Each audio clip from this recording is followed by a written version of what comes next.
नमस्कार दोस्तों, भगवत गीता के बारे में आपने सुना होगा। भगवत गीता के उपदेश सबसे बड़े धर्म युद्ध महाभारत की रणभूमि कुरुक्षेत्र के युद्ध में अपने शिष्य अर्जुन को भगवान श्री कृष्ण ने दिए थे, जिसे हम गीता सार भी कहते हैं। आज 5000 साल से भी ज़्यादा वक्त बीत गया है, लेकिन गीता के उपदेश आज भी हमारे जीवन में उतने ही प्रासंगिक हैं। गीता ने भगवान श्री कृष्ण में समझाते हुए कहा है कि हे अर्जुन, क्यों व्यर्थ की चिंता करते हो? किससे व्यर्थ डरते हो? कौन तुम्हें मार सकता है? अर्जुन, आत्मा ना पैदा होती है ना मरती है। जो हुआ वह अच्छा हुआ, जो हो रहा है वह अच्छा हो रहा है, जो होगा वह भी अच्छा ही होगा। तुम भूत का पश्चाताप ना करो, भविष्य की चिंता करो, क्योंकि वर्तमान चल रहा है। तुम्हारा क्या गया जो तुम रोते हो? तुम लाए ही क्या थे जो तुमने खो दिया? हे मनुष्य, तुमने क्या पैदा किया था जो नाश हो गया? ना तुम कुछ लेकर आए, जो लिया यहीं से लिया, जो दिया यहीं पर दिया, जो लिया भगवान से लिया, जो दिया भगवान को ही दिया। हे अर्जुन, खाली हाथ आए और खाली हाथ ही चले। जो आज तुम्हारा है कल और किसी का था, परसों किसी और का होगा। तुम इसे अपना समझकर मगन हो रहे हो, बस यही प्रसन्नता तुम्हारे दुखों का कारण है। हे अर्जुन, परिवर्तन संसार का नियम है। जिसे तुम मृत्यु समझते हो वही तो जीवन है। एक क्षण में तुम करोड़ों के स्वामी बन जाते हो तो दूसरे ही क्षण में तुम दरिद्र हो जाते हो।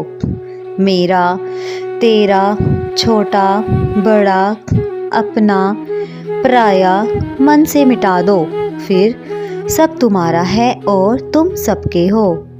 हे अर्जुन, ना यह शरीर तुम्हारा है ना तुम शरीर के हो। यह अग्नि, जल, वायु, पृथ्वी, आकाश से बना है और इसी में ही मिल जाएगा। परंतु आत्मा स्थिर है। फिर तुम क्या हो? तुम अपने आप को भगवान को अर्पित करो। यही सबसे उत्तम सहारा है। जो इसके सहारे को जानता है वह भय, चिंता, शोक से सर्वदा मुक्त है।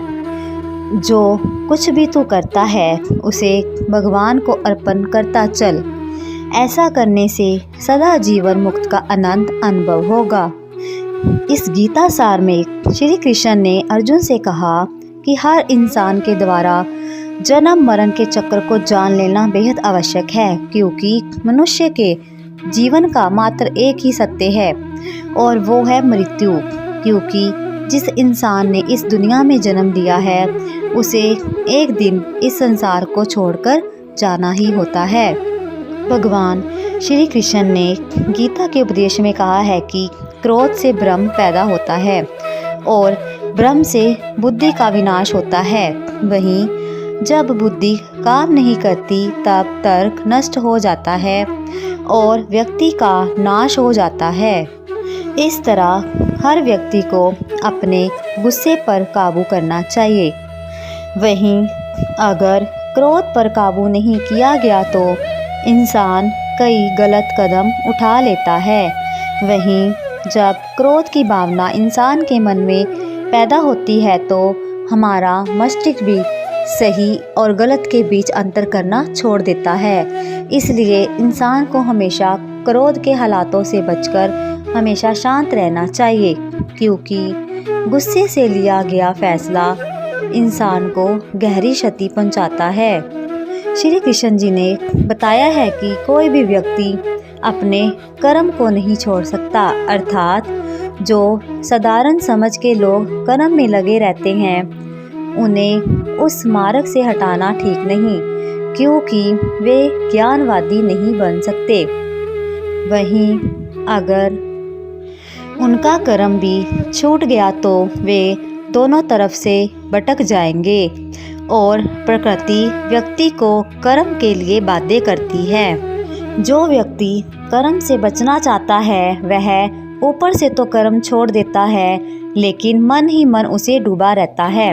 अर्थात जिस तरह का व्यक्ति स्वभाव का होता है वह उसी के अनुरूप अपने कर्म करता है। चाहे मनुष्य ऊपर से जितना भी कहे कि मैं ये काम नहीं करूँगा, लेकिन जब उसके भीतर में एक अंदर भावना रह जाती है तो वह उसके अनुसार ही अपने कर्म करता है, जिसका फल उसे भोगना ही पड़ता है। वह चाहे शुभ कर्म हो या अशुभ, कोई भी कर्म का फल 1000 गुना बढ़कर मनुष्य के पास वापिस आता है। वह चाहे शुभ कर्म का फल हो चाहे अशुभ कर्म का हो, इसलिए हमेशा मनुष्य को उचित कर्म ही करने चाहिए।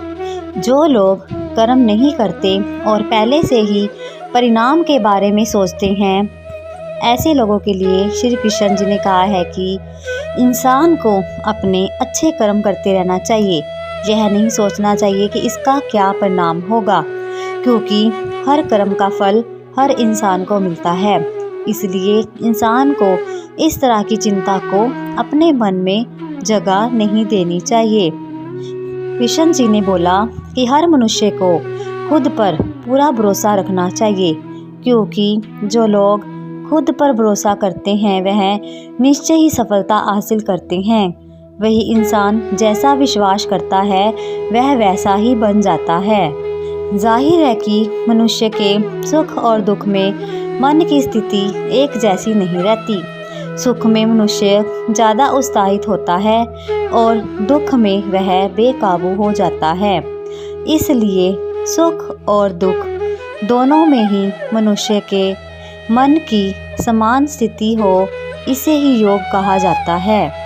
वही जब मनुष्य सभी संसारिक इच्छाओं का त्याग करके बिना फल की इच्छा के कोई कर्म करता है तो उस समय वह मनुष्य योग में स्थित कहलाता है। और जो मनुष्य मन को वश में कर लेता है उसका मन ही उसका सबसे बड़ा मित्र बन जाता है। लेकिन जो मनुष्य अपने मन को वश नहीं कर पाता उसके लिए वह मन ही उसका सबसे बड़ा दुश्मन होता है। वही जो मनुष्य अपने अशांत मन को वश में करके अपनी ज्ञान की प्राप्ति करते हैं उनको परमात्मा की प्राप्ति भी हो जाती है। ऐसे मनुष्य का चित्त और इंद्रियां वश में रहकर परमात्मा को प्राप्त करके संतुष्ट होती है। श्री कृष्ण ने कहा है कि अपने काम को पहले प्राथमिकता दे और पहले अपने काम को पूरा करने की कोशिश करें, तभी दूसरे का काम करें। क्योंकि जो लोग पहले अपने काम को नहीं करते हैं और दूसरे का काम करते रहते हैं वह लोग अक्सर परेशान रहते हैं। श्री कृष्ण कहते हैं कि सब एक ही भगवान की विभूतियाँ हैं। जो लोग भगवान के अलग अलग रूपों की पूजा करते हैं और उनकी अलग अलग शक्तियों में भरोसा रखते हैं, ऐसे लोगों के लिए यह जान लेना बहुत ज़रूरी है कि सभी एक ही भगवान की विभूतियाँ हैं। मनुष्य के अच्छे गुण और अवगुण भगवान की शक्ति के ही रूप हैं। इसका सार यह है कि लोक में जितने देवता हैं सभी एक ही भगवान की विभूतियाँ हैं। वही कोई पीपल को पूज रहा है तो कोई पहाड़ को, कोई नदी या समुद्र को।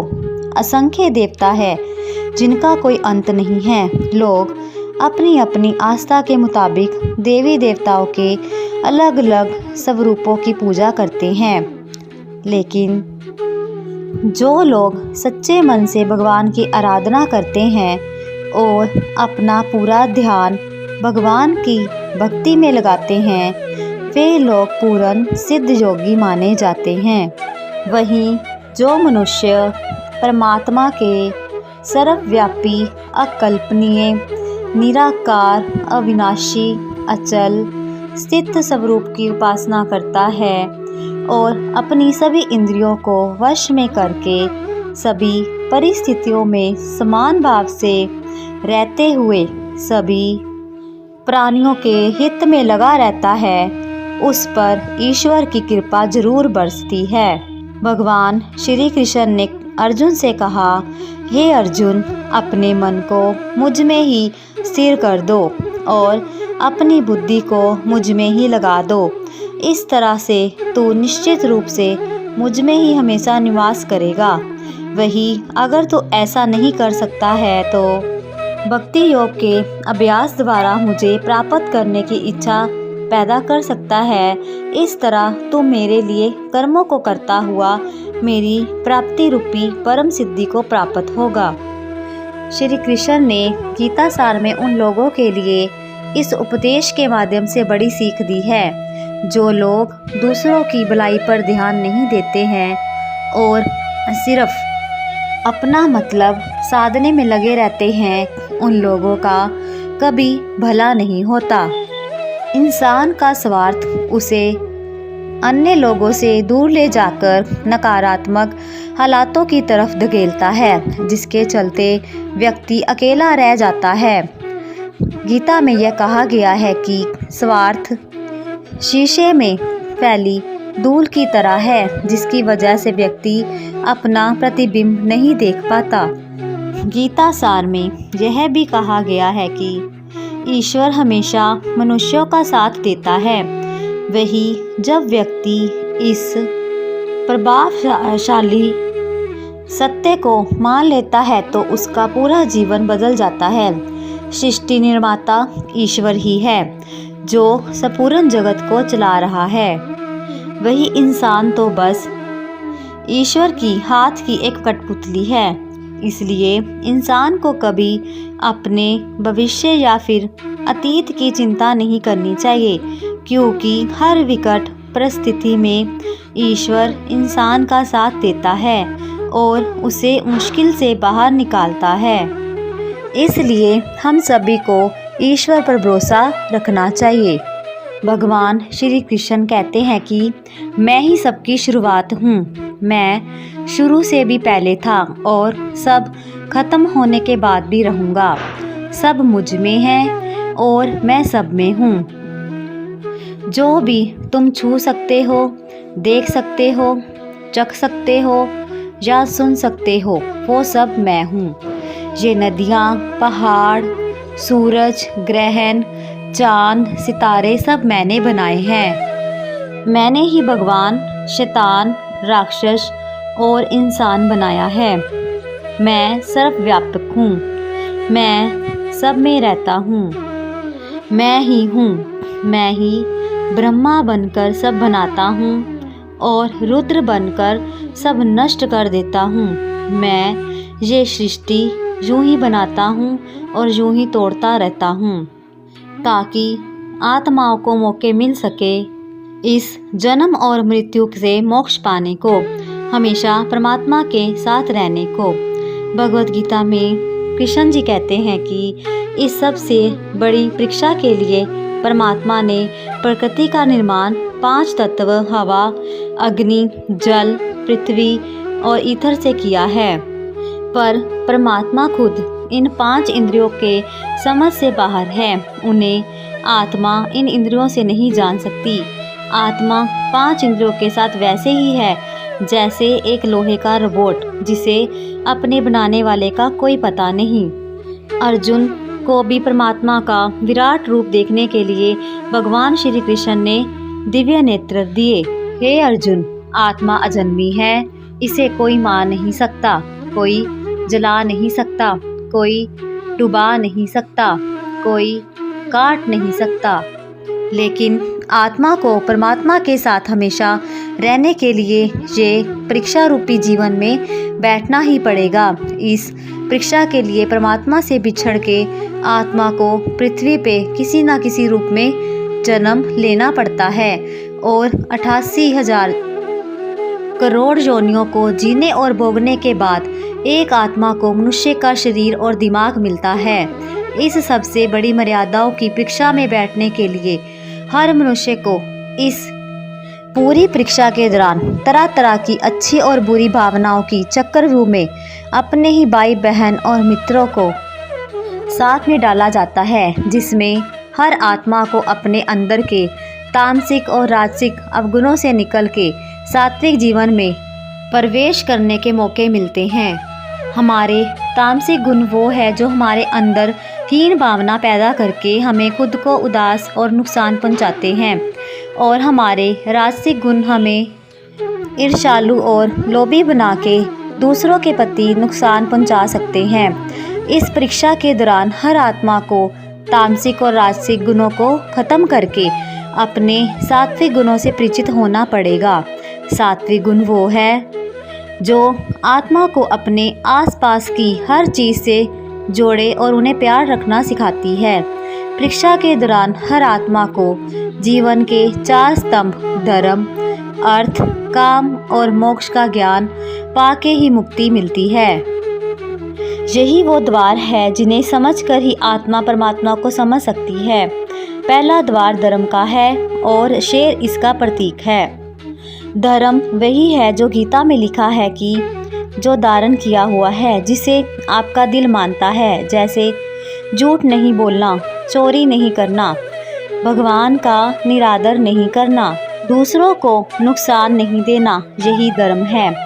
और हर आत्मा को अपने जीवन काल में हर समय धर्म का पालन करना होगा और उसकी रक्षा करनी होगी। दूसरा द्वार अर्थ का है और घोड़ा इसका प्रतीक है। हर आत्मा अपने हर जीवन काल में अपने पृथ्वी पे होने का अर्थ या मूल कारण समझेगी। इस जिंदगी में भोगने वाली चीज़ों और रिश्तों का आनंद लेगी। अच्छा बेटा, अच्छी बेटी, अच्छा भाई या अच्छी बहन, पति या पत्नी बनकर हर दुनियावी रिश्ते पर खरी उतरेगी और इस परीक्षा को पास करेगी। तीसरा द्वार काम का है। भगवत गीता के अनुसार हर मनुष्य के अंदर काम, क्रोध, लोभ, मोह, अहंकार और ईर्ष्या जैसी 6 भावनाएं हमें अपने और दूसरों के प्रति नुकसान पहुंचा सकती हैं।